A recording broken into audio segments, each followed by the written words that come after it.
It's the Yeah. skin tone, and it's just crazy to me.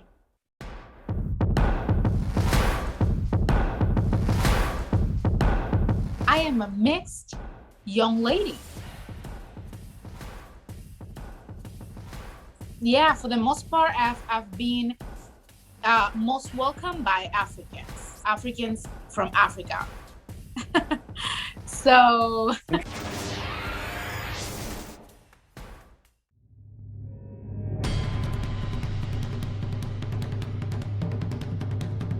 I think it's that time that our community starts opening up and start embracing someone that's different from us. Because for me, for example, if you're not reaching out to someone that's different from you, you're not winning, by the way. That's just my own thoughts. It's just like in Christianity, for example, when you become a Christian and you become a born again, one of the first teaching is the cost of discipleship. And if you look in the Bible, Jesus, when he says go into the world, he didn't say go and meet the people that are already believer. He said he came because of the sinners. So if you are preaching the gospel to those who already know the gospel, you're not doing the work. So I think when people see someone that's different than them, or someone that's different from who this community is familiar with, I think they should rejoice and be like, wow, these are the people we're supposed to reach out to, but they are even coming to us. It's just like when you are going for for discipleship, one of the things that in churches, one of the things that they do is you invite people in before you convert them, before you baptize them. Bring them in first, baptize them later. And a lot of people these days just want to baptize you and make you believe strongly in what they believe in without even inviting you. So there's so that's many things that I just see. So I feel like even though we are used to certain group of people, and it's just human nature, it's the animal nature to want to stick with your own clan. If you watch documentaries, you see the lions, the pride of lions, they stay together.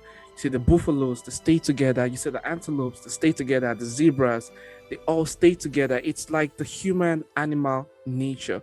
But we humans are different because we can break routines.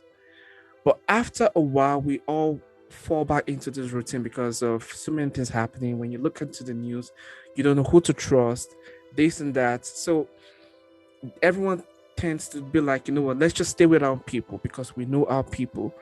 But at the same time, everything we do is still a risk. You still need to rejoice at the sight of someone that you perceive as being different from you. And I think right. that's the only thing that I feel like is kind of not right about what they're doing when they see someone that's like, oh, classifying someone as a rebel, which I also think is an advantage for you, is advantageous for you because you have seen the world. You said you've traveled around the world. You are more exposed. You're more familiar with multiple cultures, which I Yes. believe it's even more of the reason why they should even bring you in because you can speak to a community they can't even speak it, they can speak to. When if the community is a Jewish community, for example, and then we have someone Spanish coming in, how do you communicate with the person? You don't even know this person. So we tend to just want to stick with what we know, our judgment or our perception about people without even trying to get to know who this person is. But like I said, I think you are in a far better position than most people because you are versatile. You know multiple culture and you're more exposed. You're pretty much more exposed. So Right. my question now is, have you ever gotten into like a heated conversation, like a heated debate?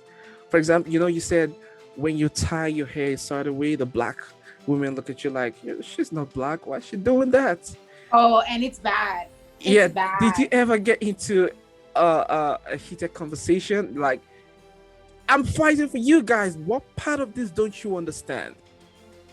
But you know what it is? So because I'm super light skinned and I look super Spanish. I look nothing like my father. Okay. So I get these looks, like really bad looks, like whether that is on the train or, walking down New York City, walking down in Brooklyn. They look at me like, and I'm like, you need to understand it's not cultural appreciation. This is who I am. So I'm not white. I'm not fully Spanish. I am a mixed young lady, but I'm not welcome. I never been. Which it's totally, what can I say? I mean, I love my Black people, but I'm not welcome. I've never been.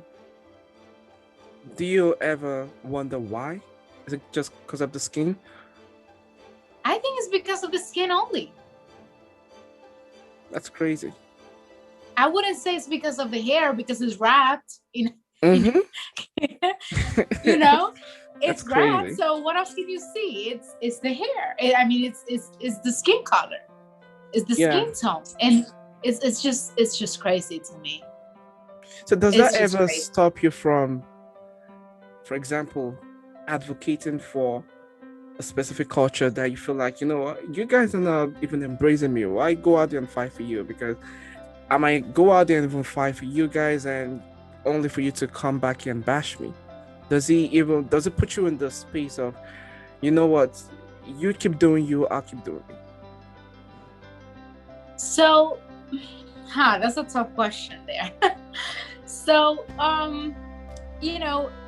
even of me not being welcome, and it's mostly, I will put it like this: I am not welcome mostly by African Americans, by American Black descendants. I am most welcome and very welcome by Africans.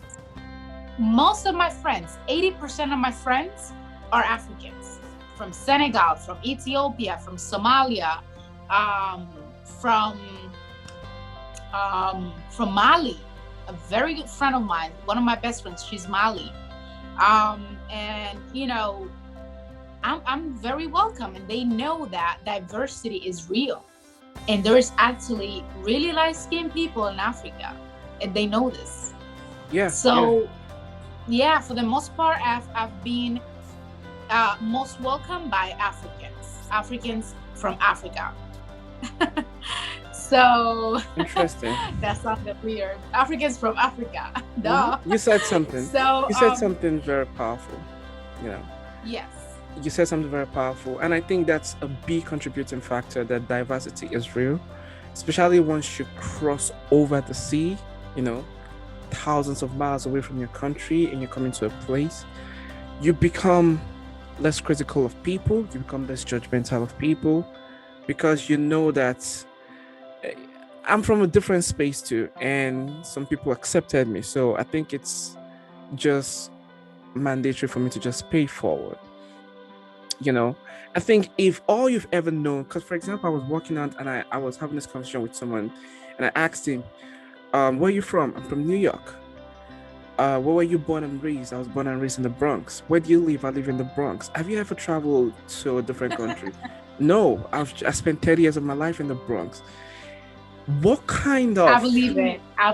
What kind of notion about the world do you expect from someone like that?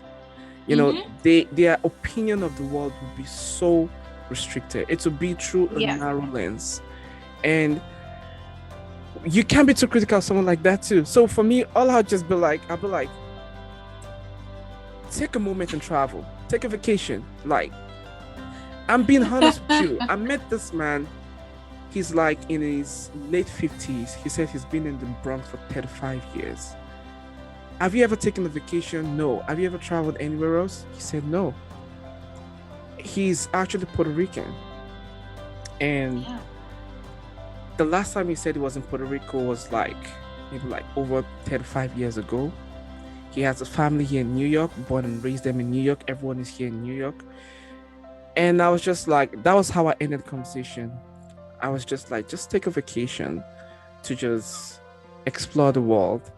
Because the truth is, you might have, I remember one of my mentors, he was writing a book, and he titled the book shades of gray. He said he was trying to write a book to unite the black and white. And it was like, there isn't much difference between black and white. So he said there's always a shade of gray. And he said he was going to write the book. So he said he was almost done with the book, like 90% done with the book. And he's busy in America. And then he decided to travel to Africa. When he went to Africa, he saw that there are racial differences even in Africa. It's not just the conflict in America that he's familiar with, that it's a conflict between white and black. He went out there and saw that there were conflicts between black and black. He said he studied about Asia. There were conflict between South Korea and North Korea. In the Spanish, there's conflict between Puerto Rican and Mexican. And then he was like, this conflict thing is not a scheme thing. It's just a human thing. Conflict arises, and it made him, he said he had to put the book on the side, and it made him just start reflecting about his opinions and his views and his outlook on the world in general. Because the point of this is the more outgoing you are, the more you go out there and reach out to more people, the more you pay attention to people's stories, the more you decide to care about where people are coming from, the less critical you will be of people.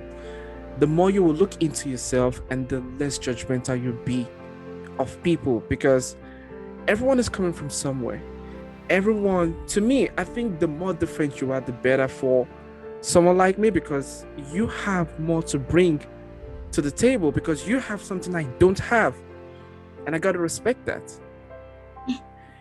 I have to respect that, because I can't, that means I'm African, and you are like Spanish, Jewish. There are so many things you will bring to the table that I can't bring to the table. And as African, there are so many things that I can bring to the table that you can bring to the table. So the point is not to compete. The point is not to be who's better, but the point is, what is it that you have that you bring in, and what is that I have that I'm bringing, and let's bring this together and build. I think that's what people should focus on, rather than, oh no, this guy doesn't like me, that community doesn't like me, this and that, blah blah blah, and just keep turning on this heat of conflict between people, this cultural differences. I feel like there's so many things that people need to just focus on, as far as human connection is concerned, as far as human culture is concerned.